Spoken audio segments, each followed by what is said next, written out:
presentar de lo que fue nuestro trabajo sobre el debido proceso. Somos el grupo número 4. Mi nombre es Emerson Benjamín Rodríguez Alvarado y pues nada, a darle. Eh, Obviamente no vamos a poder ser todo lo extensos que quisiéramos ser porque pues tenemos un tiempo reducido, pero vamos a abordar algunas aristas de lo que nos parece más importante respecto al tema. Primero, antecedentes del debido proceso y por qué surge el debido proceso. Bueno, recordemos que cuando el ser humano decide vivir en sociedad, deja el nomadismo y se empieza a constituir en pueblos, en ciudades, en tribus, deciden organizar un sistema que les haga, que les permita funcionar como grupo. Y ese sistema que las sociedades primitivas y después las sociedades desarrolladas desarrollaron para poder vivir, digamos, sin tanto sobresalto, es lo que hoy llamamos Estado. Estado en la manifestación en que queramos entenderlo, porque el Estado no ha sido siempre lo que es hoy en día. Y entonces cuando nosotros creamos el Estado, le dimos al Estado la capacidad de castigar cuando algún miembro de la sociedad se, se, se, se saltaba, digamos, las normas que regían para un grupo social.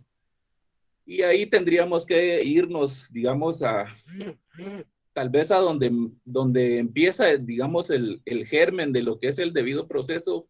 Podríamos nosotros hablar un poco de la Santa Inquisición, que digamos en ese entonces la iglesia era el Estado.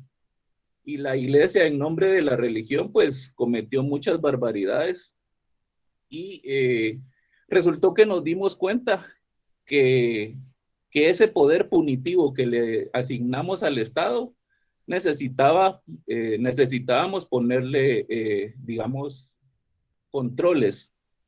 Entonces, es así como en 1215, ustedes recordarán todo lo que se habló en otros cursos sobre la Carta Magna de 1215 del rey Juan sin tierra.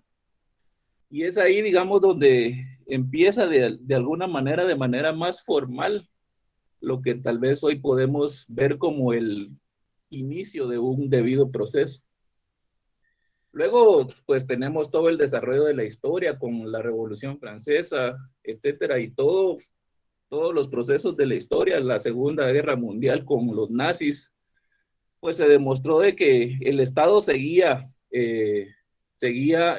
abusando del poder punitivo que le habíamos confiado como sociedad. Entonces eso ha causado que el debido proceso, el derecho, desarrolle más el debido proceso. Y digamos, pasamos de un sistema, digamos, inquisitivo, que era un sistema, digamos, que no regulaba mucho, no presentaba muchas garantías para quienes eran acusados. Luego nos dimos cuenta de que necesitábamos desarrollar más todo el debido proceso y, digamos, pasamos a un sistema acusatorio, que digamos que es el sistema, digamos, más civilizado que el derecho ha encontrado hasta hoy en día para garantizar de alguna forma lo que nosotros conocemos como debido proceso.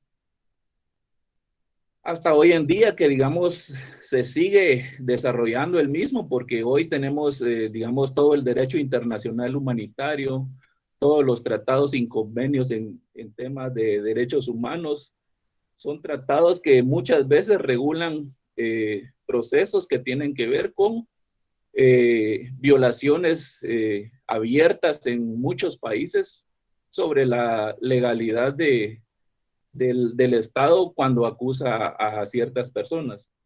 Para el caso de nuestra región, pues lo que nos compete es todo lo que tiene que ver con la Convención Americana de Derechos Humanos y de la Corte y las sentencias que han emanado de la Corte Interamericana de Derechos Humanos.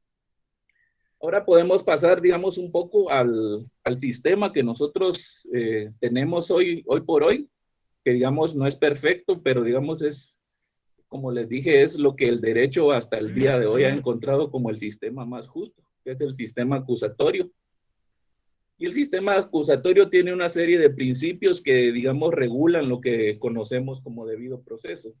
Y ustedes encontrarán ahí como nombres como el principio de legalidad, que tiene que ver con los artículos 12, 14, 17 constitucionales, el artículo 16 de la ley del organismo judicial, etcétera. Y otros principios que son puramente procesales, por ejemplo, el de oficialidad, el de contradicción, el de oralidad, el de inmediación, que es muy importante, que refiere a la práctica de que siempre debe haber un juez cuando hay un acusado sometido a un proceso, el principio de publicidad, el de la sana crítica razonada, es decir, una serie de principios que su observancia es obligada y que de alguna manera garantizan no solo para alguien que está acusado, sino para la posible víctima, que el proceso se desarrolle de la manera más justa posible.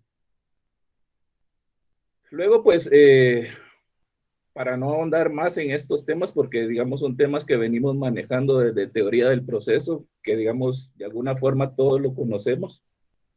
Yo sí quisiera llamar la atención sobre, digamos, la parte que yo encuentro o que encontramos en el trabajo, que es la parte más importante, y es todo lo que tiene que ver con el derecho comparado y lo que ha surgido en torno al debido proceso en materia de sentencias en temas de la Corte Interamericana de Derechos Humanos. No sin antes poner el preámbulo de, por ejemplo, en la parte del trabajo que nos pide hacer una comparación con otro sistema procesal. Por ejemplo, nosotros tomamos el caso del sistema en el país de Noruega y el país de Costa Rica. Generalmente los dos países comparados con el de Guatemala manejan el mismo sistema, es el sistema acusatorio. La gran diferencia es que sus sistemas penitenciarios, sus sistemas sobre la penalidad o las culpabilidad de los acusados no está orientada precisamente a castigar, sobre todo en el caso de Noruega, no está orientada a castigar al individuo que cometió un delito, sino que lo que persigue al final esos sistemas mucho más desarrollados, todo el sistema jurídico, por supuesto, lo que persigue esos sistemas es reinsertar al delincuente. Acá, pues las penas no persiguen ningún tipo de eso, nuestro sistema penitenciario tampoco permite eso, y me parece que es un tema importante que se debe tomar en cuenta cuando estamos hablando sobre debido proceso, porque muchas veces se llega a un castigo para un delincuente y muy poco va a ser el castigo más que la satisfacción de que para las víctimas se hizo justicia, pero vamos a estar en un círculo vicioso del que no se sale nunca porque el delincuente nunca se va a rehabilitar, sobre todo en los sistemas penitenciarios que nosotros tenemos. Luego el tema de sentencias de la Corte Interamericana de Derechos Humanos y todo lo que la Convención Americana de Derechos Humanos en su articulado dice sobre debido proceso. Que digamos aquí la parte más importante que debemos rescatar es que, por ejemplo, las sentencias de la Corte Interamericana de Derechos Humanos hacen una interpretación mucho más extensiva de derechos que, por ejemplo, en la legislación interna se hace una interpretación muy restrictiva. Y ahí tenemos, por ejemplo, muchos casos que se mencionan en el desarrollo del trabajo que nosotros tenemos. Por ejemplo, el caso Neira Alegría y otros, el caso Castillo Páez, el caso Paniagua Morales, etcétera. Diversidad de casos que han sido sentencias de la Corte Interamericana de Derechos Humanos en temas de distintos temas que han demostrado violaciones flagrantes al debido proceso en los países de la región. Guatemala, por su parte, tiene muchas sentencias en términos de la Corte Interamericana de Derechos Humanos y de la Corte. Y tenemos, por ejemplo, el caso, hablando de casos específicamente de la Corte Interamericana contra Guatemala, tenemos, por ejemplo, el caso Fermín Ramírez versus Guatemala, el caso Niños de la Calle, que es un caso hasta cierto punto espeluznante, si ustedes lo pueden ir a leer. Y el caso, digamos, que desnuda mucho el sistema procesal y todo el debido proceso, es el caso Girón y otro versus Guatemala. Ustedes pueden ver los casos y encontrarán ahí que a pesar de que el sistema legislativo interno de Guatemala tiene en teoría un debido proceso, está sujeto a graves violaciones por parte de los aparatos de justicia. Relacionado con eso, también me parece importante mencionar que, como lo menciona la Corte de Constitucionalidad en una sentencia, que desarrolla el concepto de lo que hoy se conoce como bloque de constitucionalidad.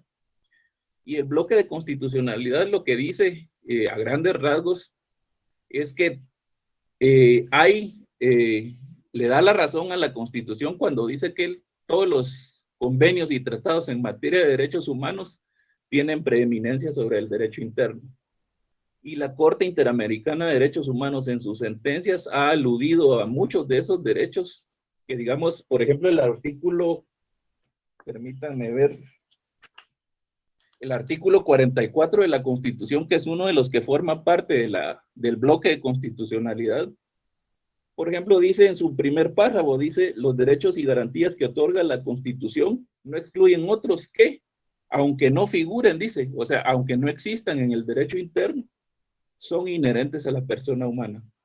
Es decir, en el momento en que una sentencia de la Corte Interamericana de Derechos Humanos y diversos tratados en materia de derechos humanos que el Guatemala ha sido signatario y después los ha aprobado, contemplan derechos en términos procesales o de debido proceso que, digamos, no están considerados en ese sentido dentro de la legislación interna de Guatemala. Entonces, esto representa un reto importante. ¿Por qué? Porque representa que los jueces, al enfrentar a un acusado a un proceso, deben considerar toda esta, digamos, jurisprudencia que ha emanado de la Corte Interamericana de Derechos Humanos para aplicarlo en los procesos internos que se den. Mucho de lo cual no se hace y por lo tanto siempre vamos a estar sujetos a que en el futuro y en el presente hayan casos que se entablen en la Corte Interamericana de Derechos Humanos y en los cuales Guatemala definitivamente va a salir como perdedor, porque generalmente los casos que se llevan a la Corte Interamericana de Derechos Humanos son casos muy sólidos, que, digamos, aunque han cumplido con procesos internos de debido proceso, entre comillas, aquí en Guatemala, cuando se ve a la luz de materia de tratados y convenios internacionales, resulta que han habido violaciones en términos de derechos humanos y del acusado.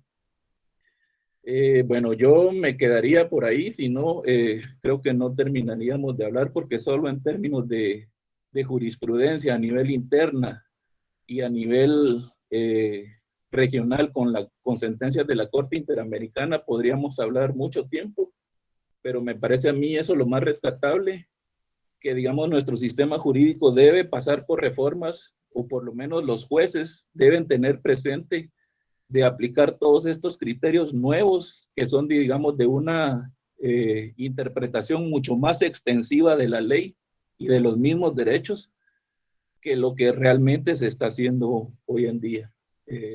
Pues gracias. Gracias, nítido. Gracias, Emerson. Empecemos. Gracias a ti, Emerson. Bien, compañero.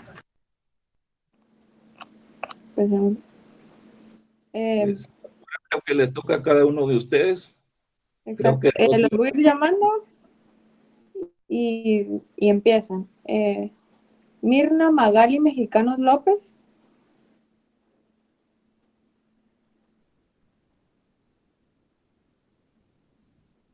No se pongan nerviosos, no traten de hablar, no, algo conciso sobre el tema del trabajo o hablen sobre la parte que ustedes realizaron para que sea más factible. Y así, ninguno, entonces, ¿sí? Mirna Magali Mexicanos López. Acuérdense que le están pidiendo una opinión, ¿verdad? No es una cosa rebuscada. Sí, sí. Por eso les digo, para que no se pongan nerviosos ninguno, mejor hablen de la parte que realizaron, algo conciso y sin nada. ¿Ok?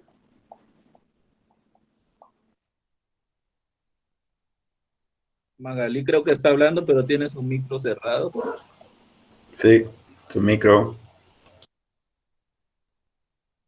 Sigue apagado.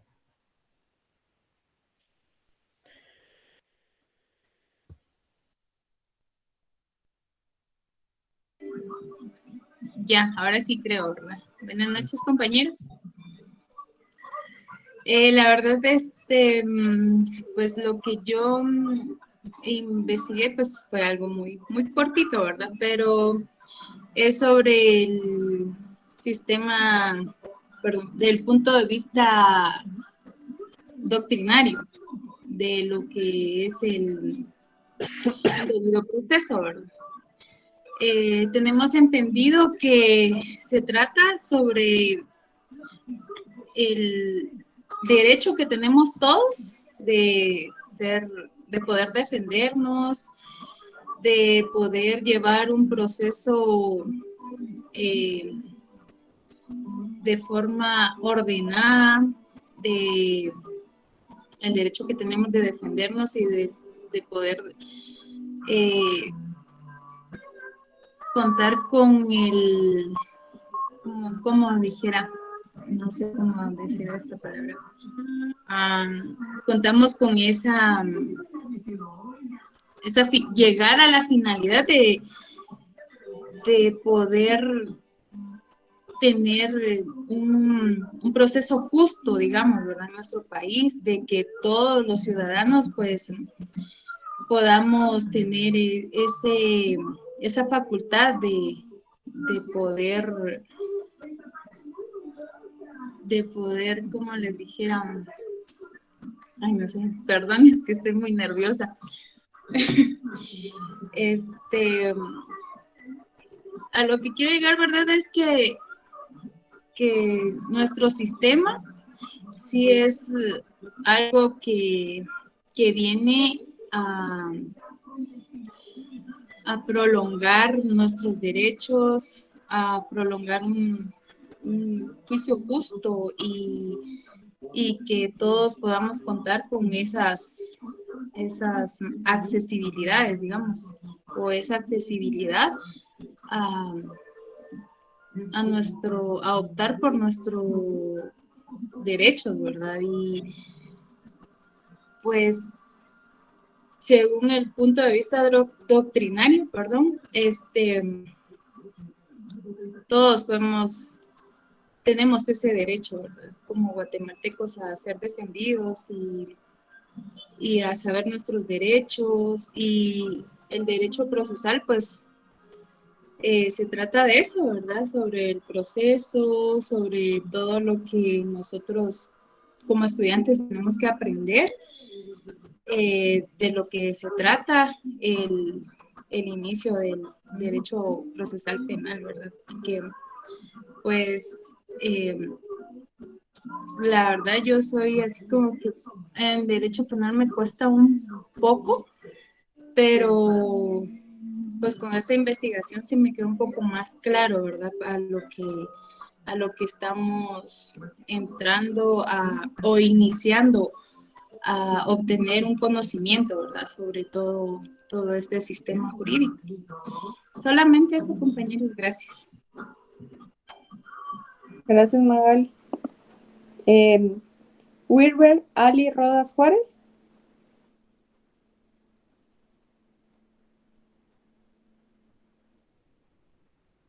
Buenas noches. Pues buenas noches, compañeros, licenciado, licenciada auxiliar. Mi nombre es Wilber.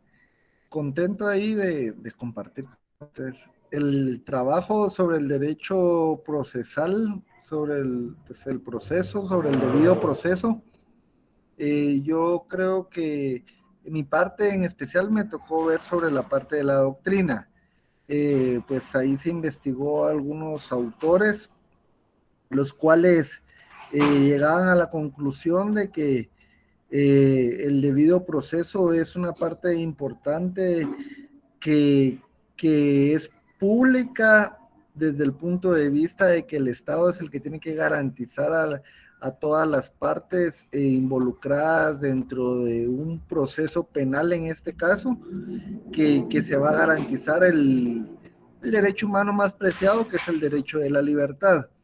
Entonces, todos los doctrinarios pues tratan de explicar esa parte, la injerencia del Estado directamente en garantizarle a todos los ciudadanos y aún al Estado mismo que se va a hacer justicia respetando leyes preestablecidas, que no se van a violentar, digamos, el orden o el marco jurídico que existe anterior a cualquier proceso, y por lo tanto eso hace pues del debido proceso como una rama del derecho netamente pública, no es privada, sino netamente pública. Solamente gracias, compañeros.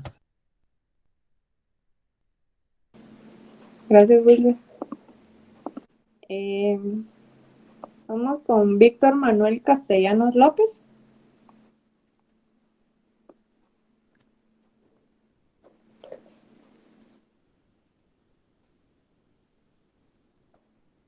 Víctor Manuel Castellanos López.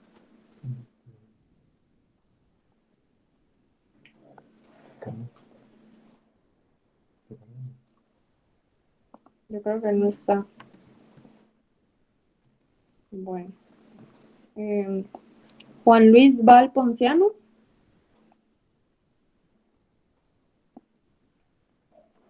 Buenas noches. Buenas noches. Muy buenas noches. A mí me tocó más que todo lo que es las características del proceso, ¿verdad?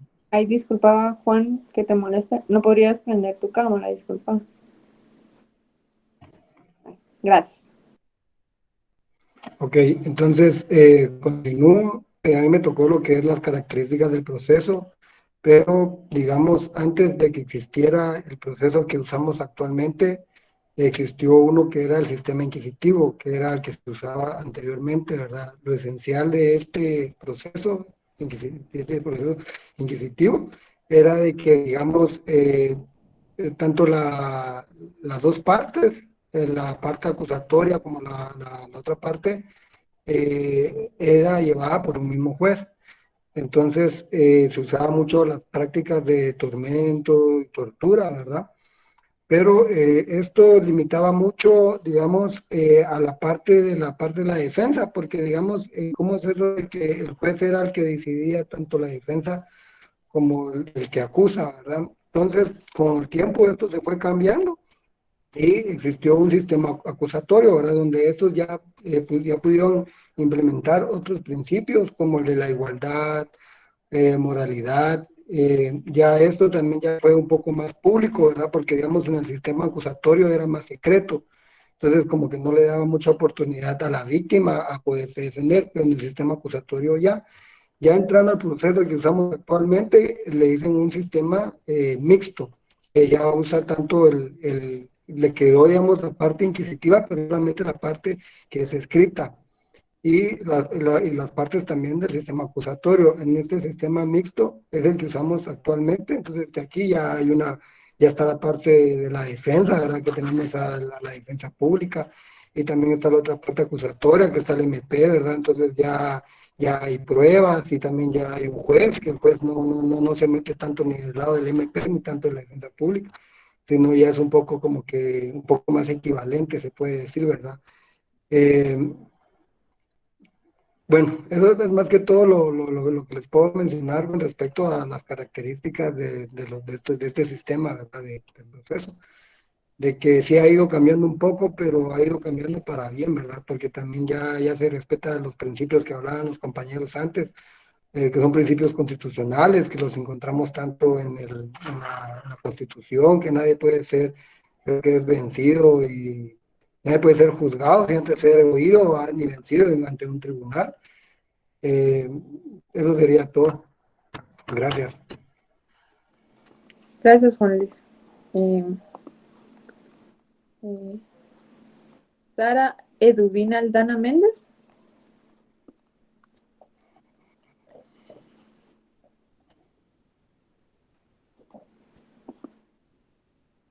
Sara. Bueno. Norman Edward González Rodríguez. Buenas noches, compañeros. Buenas noches, licenciado. Pues como ya la mayoría de los compañeros hablaron, estamos hablando acerca de las clases de proceso, ¿verdad? Pues en lo que estábamos investigando cada uno, pues yo voy a hablar un poco acerca de las clases de proceso. Pues tenemos, ¿verdad? En materia laboral, tenemos en materia civil, tenemos también en materia notarial, ¿verdad? En materia penal.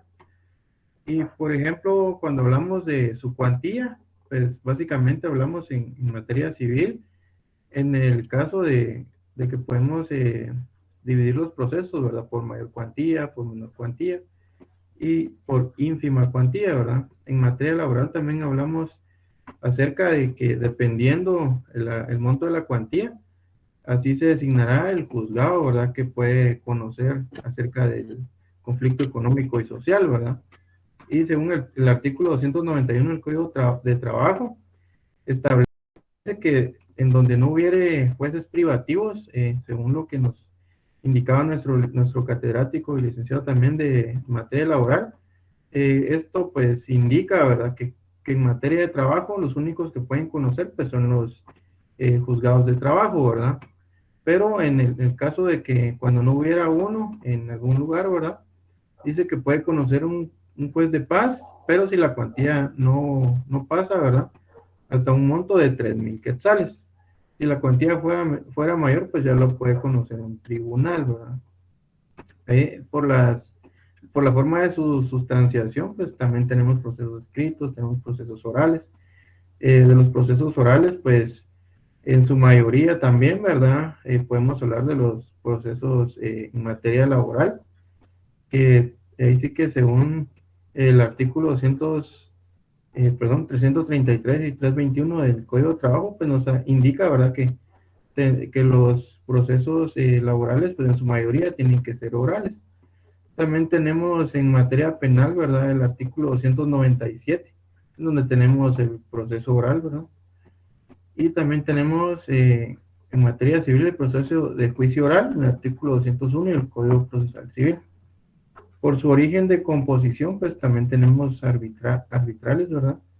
Que más que todo esto habla en el sentido de el derecho laboral, por la forma de la materia, el derecho objetivo y por su litigio. Tenemos procesos civiles, procesos de familia, procesos laborales, procesos penales, ¿verdad? Entre los procesos penales, pues podemos hablar en el caso de la acción, ¿verdad?, que la tenemos regulado en el artículo 24 del Código Penal, que tenemos acción pública dependiente, de instancia particular o que requiera autorización judicial, ¿verdad? También tenemos acción privada, ¿verdad? Atendiendo a la afectación total o parcial del patrimonio, tenemos singulares, ¿verdad? Cuando afectan parte del patrimonio de una persona. Estos, por ejemplo, se podían llevar en una vía de apremio, o en un ejecutivo, o en una ejecución especial. También tenemos universales, ¿verdad?, que es cuando afectan el total del patrimonio, como una ejecución colectiva. Por la función y finalidad que persiguen, pues podemos hablar de cautelares, de conocimiento. En el caso del conocimiento, pues tenemos cuando se declara, ¿verdad?, un derecho que está controvertido, como por ejemplo un proceso de cognición, un proceso ordinario, un proceso oral, un proceso sumario o un arbitral también podría ser, ¿verdad? También tenemos, en el caso del ejecutivo, dice que una vez declarado el derecho, la parte favorecida puede hacer realidad la declaración, dada el conflicto de intereses, ¿verdad? Cuando la ejecución puede ser judicial, cuando existe sentencia firme y ejecutable, y extrajudicial cuando se ejecuta el contrato, si la ley lo permite, ¿verdad? También tenemos por su estructura, ¿verdad? Que tenemos contencioso y hay contencioso y voluntario también. Por su subordinación podemos hablar de los principales, ¿verdad? Y también tenemos incidentales, ¿verdad? Que esos son los que se llevan por la vía de los incidentes. Esto lo encontramos en el artículo 135 de la ley del organismo judicial, ¿verdad? Que dice que los que surgen del principal en la resolución se pueden llevar por la vía de los incidentes, ¿verdad? Esto es un poco de lo que pude investigar y eso es lo que les quería compartir el día de hoy. Gracias, Norma. Gabriela Selene Hernández Vázquez.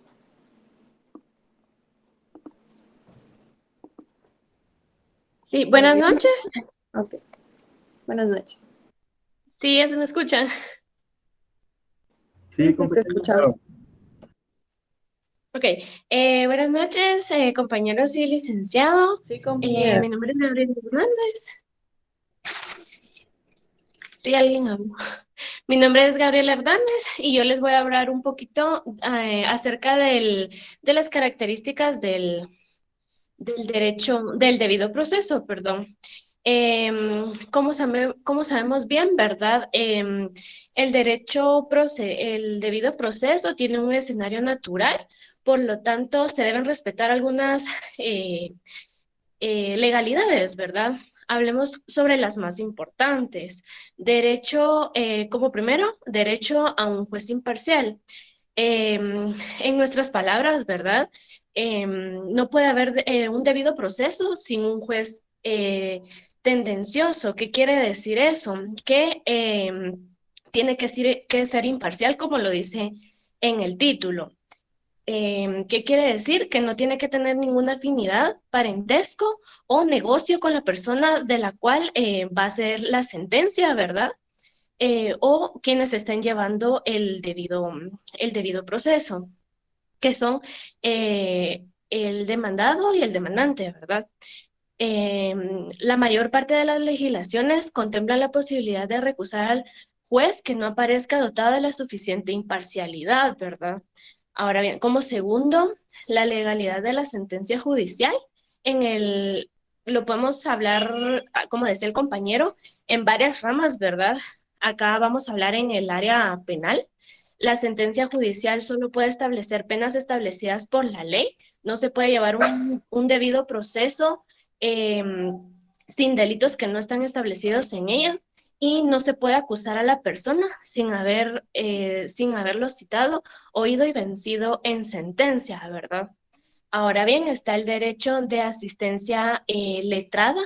Toda persona tiene derecho a ser asesorado por un especialista. ¿Qué quiere decir eso? Que cada persona que va al, que va al debido proceso, ¿verdad? A un juzgado que es demandado, ¿verdad? Tiene que asesorarse primero por un abogado. No puede, a menos de que él sea especialista, ¿verdad? En su propia defensa. Con la finalidad de garantizar que cualquier particular inmerso en un proceso judicial pueda contar con las mejoras de defender sus propios derechos, ¿verdad?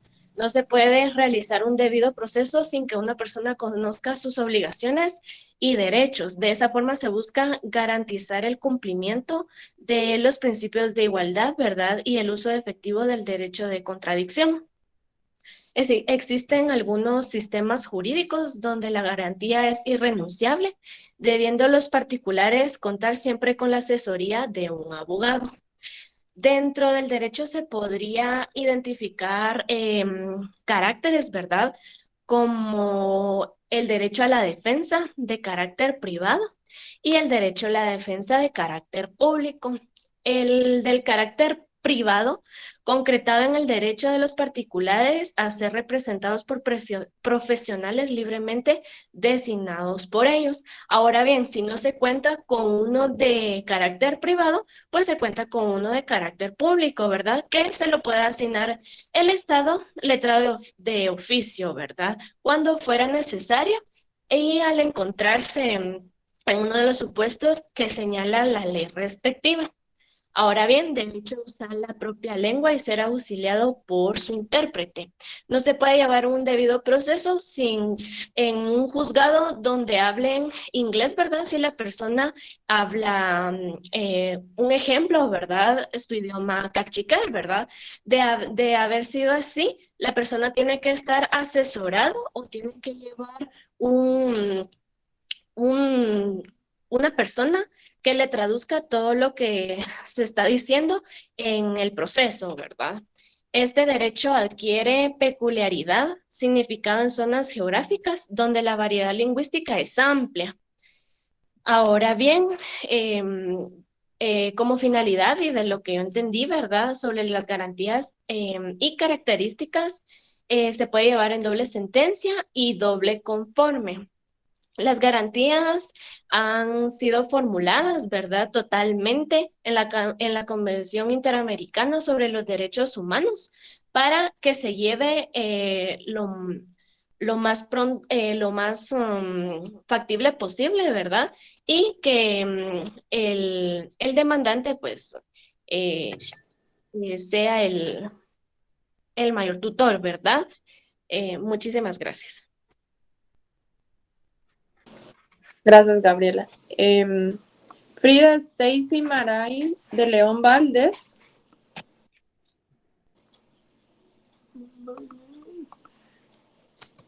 Frida.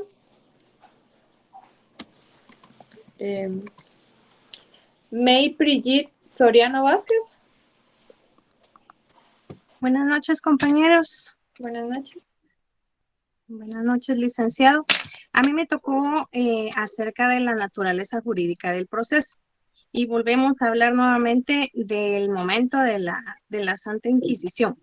Ya casi todos hemos tocado el mismo tema, pero es de ahí donde proviene, pues ya el debido proceso, ¿verdad? Que fue una de las épocas más sangrientas, fue donde se daba pues la pena máxima o la pena capital, que era la muerte, pero no se tenía como que algo estructurado, ¿verdad? Cómo se realizaba, sino que simplemente era alguna habladuría de la gente que habían visto hacer alguna hechicería o algo a una persona y a esa persona era catalogada como bruja, ¿verdad? Entonces se llevaba a la horca o bien se le prendía fuego en medio de la plaza pública y era así como se tomaban los procesos en esa época, ¿verdad? Que era tan difícil.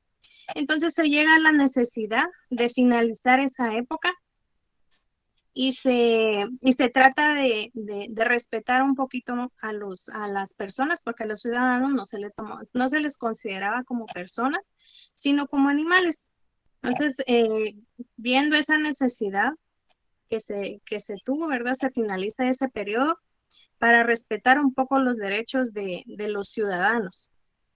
Y entonces, podemos ahora ya, sabiendo un poquito, porque ya se habló bastante de lo que era la época de la Santa Inquisición, ¿verdad? Sabiendo esto, pues ya podemos llegar a la conclusión que el proceso pertenece o se ubica en el derecho público.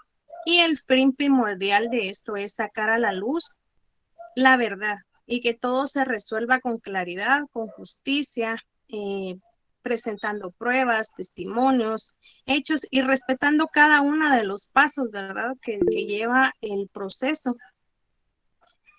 Y finalizar más que todo con el debate que se da entre dos o más personas. Y esto pues lo hace un mediador, que sería el juez.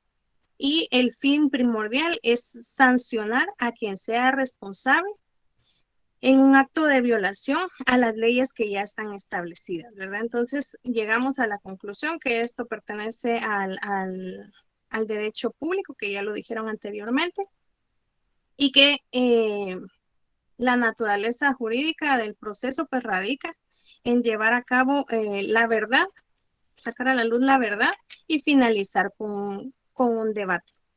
Entonces, únicamente ese es mi aporte. Feliz noche. Gracias, gracias, Brit. Juan Manuel Rodríguez Recinos. Gracias, compañera. Gracias. Buenas noches, licenciado. Buenas noches, licenciada auxiliar. Buenas noches a todos. Solo para agregarle lo que el primer compañero expuso sobre el debido proceso y la Convención Americana sobre los derechos humanos, sobre los principios, principalmente del debido proceso.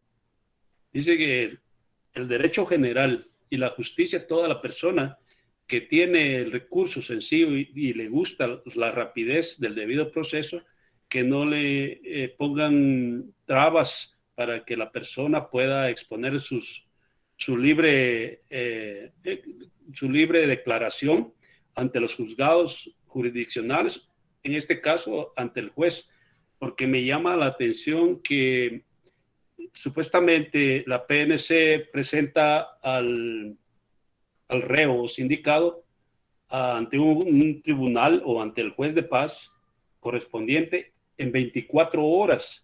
Entonces, estas personas que están siendo capturadas y se pasa 3 meses, 4 meses, 6 meses, a mi criterio, se le están violando los derechos humanos. Entonces, digo, pues estamos nosotros actuando conforme a la ley como estudiantes de las ciencias jurídicas y sociales en Guatemala. Me pongo a pensar, pues, porque nosotros necesitamos en estos casos una justicia pronta y cumplida. Por ejemplo, en este principio, con la finalidad de que permanezcan los acusados largo tiempo bajo acusación y asegurar que ésta se decida pronta. Para mi criterio, el debido proceso tiene que ser rápido y eficaz en materia penal. Voy a ser breve por el tiempo, pero el derecho y necesitamos que el derecho tenga una sentencia justa en el debido proceso con conclusión por presentarse, que tendrá carácter de firmeza y que se respete al menos ciertos principios vinculados, que la verdadera administración de justicia sea como, bueno, voy a leer esto que me llama la atención de la Constitución de la República de Guatemala, que dice del derecho de defensa. Me impacta a mí porque, lo vuelvo a repetir, se violan los derechos de muchos que incluso están en las cárceles y no se les ha dado el debido proceso. Dice en el artículo 12 de la Constitución de la República de Guatemala, el derecho de defensa. La defensa de la persona y sus derechos son inviolables. Nadie podrá ser condenado ni privado de sus derechos sin haber sido citado, oído y vencido en proceso legal. ¿Qué dice esto? Proceso legal es el debido proceso que debemos de seguir ante un juez o un tribunal competente y preestablecido.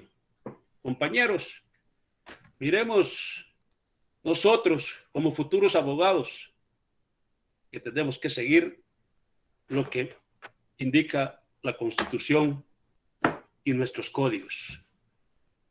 Esto es una reflexión para todos del debido proceso, cómo debe de salir una persona acusada ilegalmente. Gracias. Gracias, Juan Manuel. Joana Lisbeth Marquino Moreno.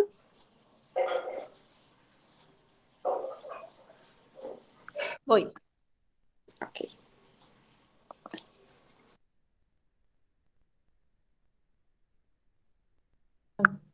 Buenas noches, compañeros. Buenas noches, licenciado. Bueno, mi opinión del tema que investigué fue el debido proceso internacional, ¿verdad? El país que yo me enfoqué fue Costa Rica. Me llamó mucho la atención un poco de historia, ya que ¿En qué año fue que surgieron los instrumentos del debido proceso? Fue en la década de, perdón, fue en el siglo XX que llegaron grandes avances para la humanidad en el tema de protección a los derechos humanos. Y son 6 instrumentos los que nacieron a raíz de esto, de guerras sangrientas, de no haber una protección a los derechos de las personas. Y los instrumentos fueron la Declaración Universal como instrumento número 1, instrumento número 2, la Declaración Universal de Derechos Humanos. A raíz de eso se hizo un cotejo, una confrontación de instrumentos y nacieron otros 4, que fueron la Declaración Universal, la Convención Europea de Derechos Humanos del año 1953, el Pacto Internacional de Derechos Civiles y Políticos, y finalmente el Pacto San José. Se le llama así porque fue realizado en tierras costarricenses, ¿verdad? Y eso es lo que actualmente se utiliza en el proceso penal para la protección de los derechos humanos. Yo recuerdo que en una ocasión un licenciado que era experto en tema de derechos humanos nos hacía ver que no está fuera de contexto, no pelea con nuestra ley, al contrario, todo lo que dice el Pacto de San José sí es aplicable, sí está dentro de los principios de la Constitución y dentro del tema de la ley penal para protección de nosotros, los ciudadanos guatemaltecos.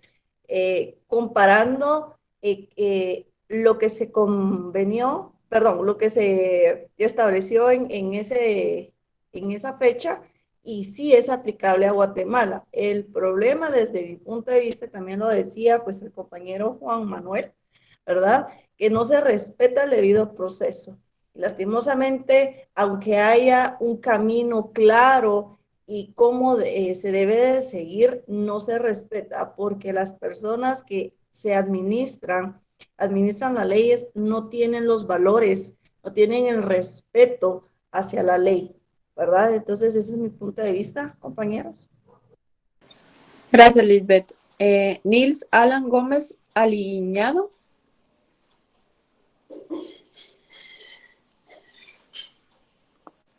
Okay. Milvia Yanet Bardales Rodríguez. Buenas noches, licenciado. Buenas noches, compañeros. Yo solo quiero agregar a lo que dijo el compañero Juan Manuel acerca de lo que dice el artículo 12 de la Constitución Política de la República de Guatemala acerca del derecho de defensa, que ninguna persona, nadie podrá ser condenado ni privado de sus derechos sin haber sido citado, oído y vencido en un proceso legal ante juez o tribunal competente y preestablecido.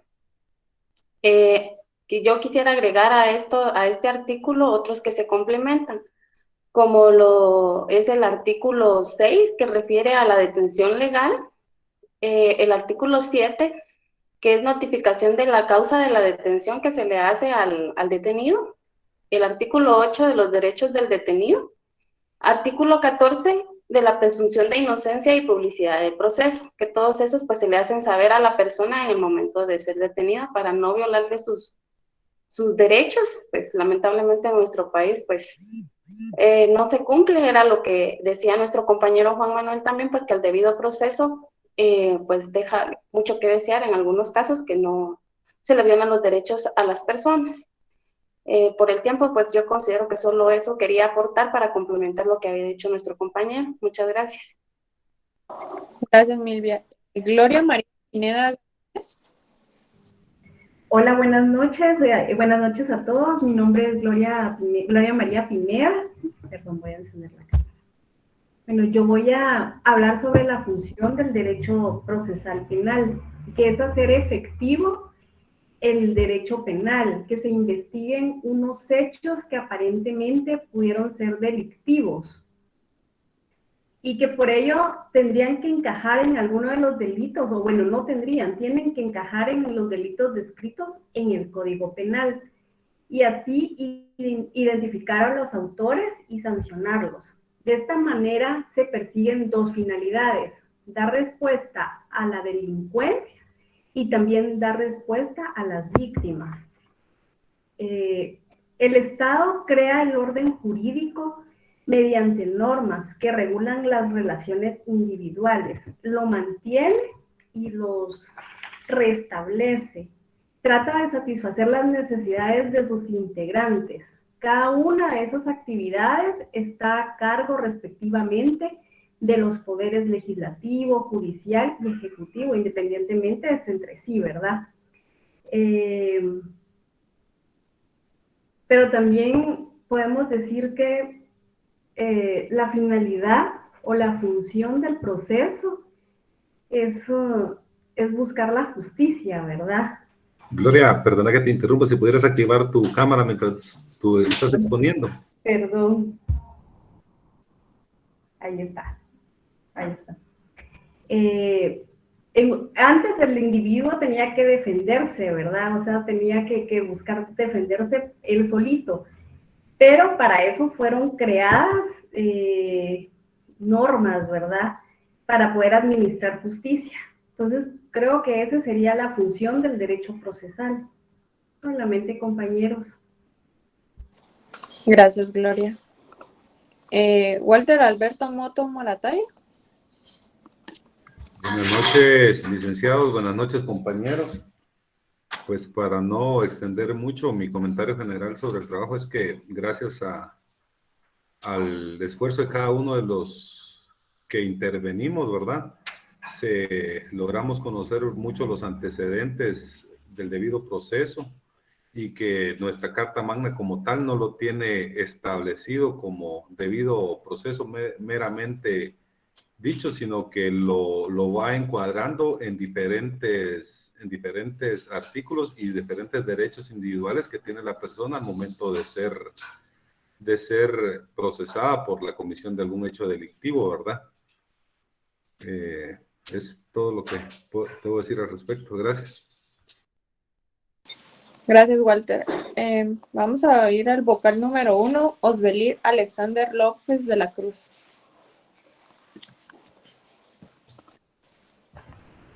Buenas noches, compañeros. Buenas noches, licenciado. ¿Cómo están? Espero que todos bien. Solo una sonrisa ahí por ahí. Qué mala onda. Ah, ya hay otra. Qué buena onda. Para no estar redondeando tanto a lo que estamos hablando sobre el debido proceso, yo solo quiero quedar claro que el debido proceso fue creado para la defensa de las personas y sus derechos y prácticamente... mi página. Perdón.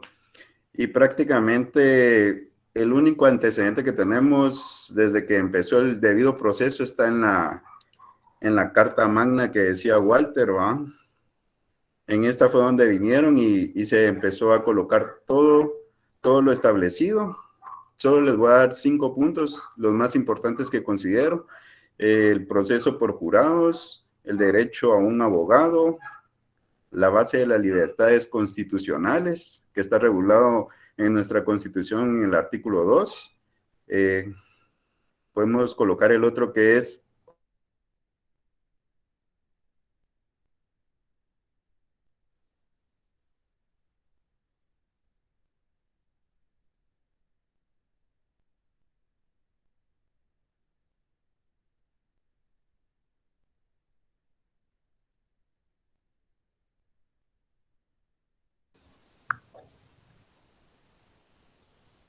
Creo que se quedó trabado Rosy, si quieres seguimos.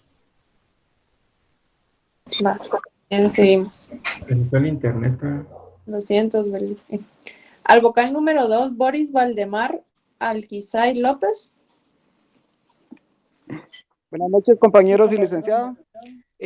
Pues a mí me tocó sobre el proceso de evolución del debido proceso. Pues esto más que todo es historia.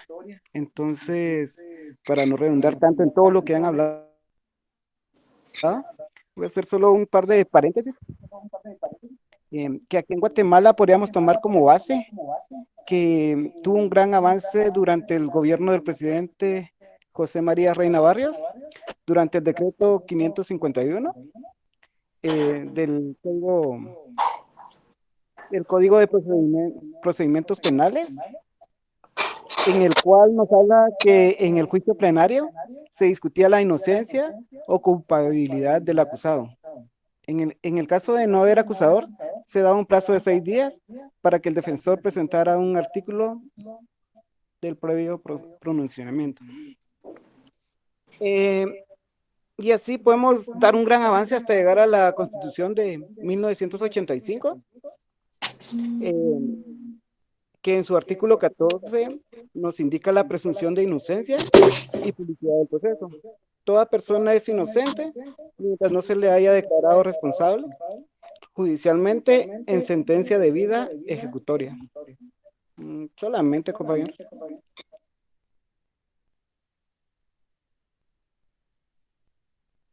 Hola, Rosy. Estás en mute. Gracias. Disculpen, compañeros y licenciado, pero tuve aquí que se me apagó la compu y se quedó sin batuca y ahorita me conecté al teléfono. Entonces, creo que me quedé en 4 puntitos, ¿no? Sí, pero no tengas pena, Boris. Que son las 8:30. No, te saludos, Belí. Gracias. Gracias a ustedes. Perdón, a mí también se me apagó la cámara. El que sigue. Luis Felipe Samayor. Buenas noches, licenciados. Buenas noches, compañeros. A mí me tocó exponer lo que se llama el debido proceso y las resoluciones que emanan de la Corte Interamericana de Derechos Humanos. Hace breve, la Convención Americana, también llamada Pacto de San José de Costa Rica, es un tratado internacional que prevé derechos y libertades que tienen que ser respetados por los Estados partes. Esta convención fue creada el 22 de noviembre, bueno, especializada en Especialidad Interamericana de Derechos Humanos, el 22 de noviembre de 1969 en la ciudad de San José de Costa Rica. Y entró en vigencia el 18 de julio de 1978 conforme a su artículo 74.2. Esta convención fue creada para defender los derechos los litigios que se tienen entre estados, ¿verdad? Aquí tenemos un par de ejemplos. Tenemos a Venezuela, que presentó el 10 de septiembre del 2012 un instrumento de denuncia de la Convención Americana de Derechos Humanos al secretario general de la Organización de los Estados Americanos, OEA. La denuncia surtió efecto a partir del 10 de septiembre del 2013. Aquí se llevó prácticamente un año, ¿no? En Trinidad y Tobago, pues presentó lo mismo, que el 26 de mayo del 98, una denuncia ante el secretario de la OEA, y la denuncia surtió efecto a partir del 28 de mayo del 99. Aquí también un año que se llevó, ¿verdad?, para que surtiera efecto la petición, ¿verdad? Entre los procedimientos contencioso ante la Corte, de acuerdo con la Convención Americana, solo los estados partes de la Comisión tienen derecho a someter un caso a decisión de la Corte. Se debe dirigir la denuncia a la Comisión Interamericana. La Corte tiene conocimiento para conocer de cualquier caso relativo a la interpretación y aplicación de las disposiciones de la Convención que le sea sometido, ¿verdad? Estaba viendo que en el artículo 78 de la Convención Americana habla de un plazo. Aquí habla de un plazo de 5 años de la fecha de entrada en vigor de la misma y mediante un preaviso de 1 año, ¿no? Eso es todo, compañeros. Gracias, Luis. Gracias, feliz noche. Gracias. Nuestra tesorera, Luisa Fernanda Barrios Vázquez. Buenas noches, licenciado, compañeros presentes. Bueno, yo sí seré muy breve. Hablando del debido proceso, para mí queda claro que el debido proceso sirve para confirmar la legalidad correcta de la aplicación de las leyes y tiene como finalidad resguardar la libertad de todas las personas, ¿verdad? Y solamente, compañeros, gracias. Gracias, Luisa. Nuestra secretaria Silvana Estefanía Urbina Garnica.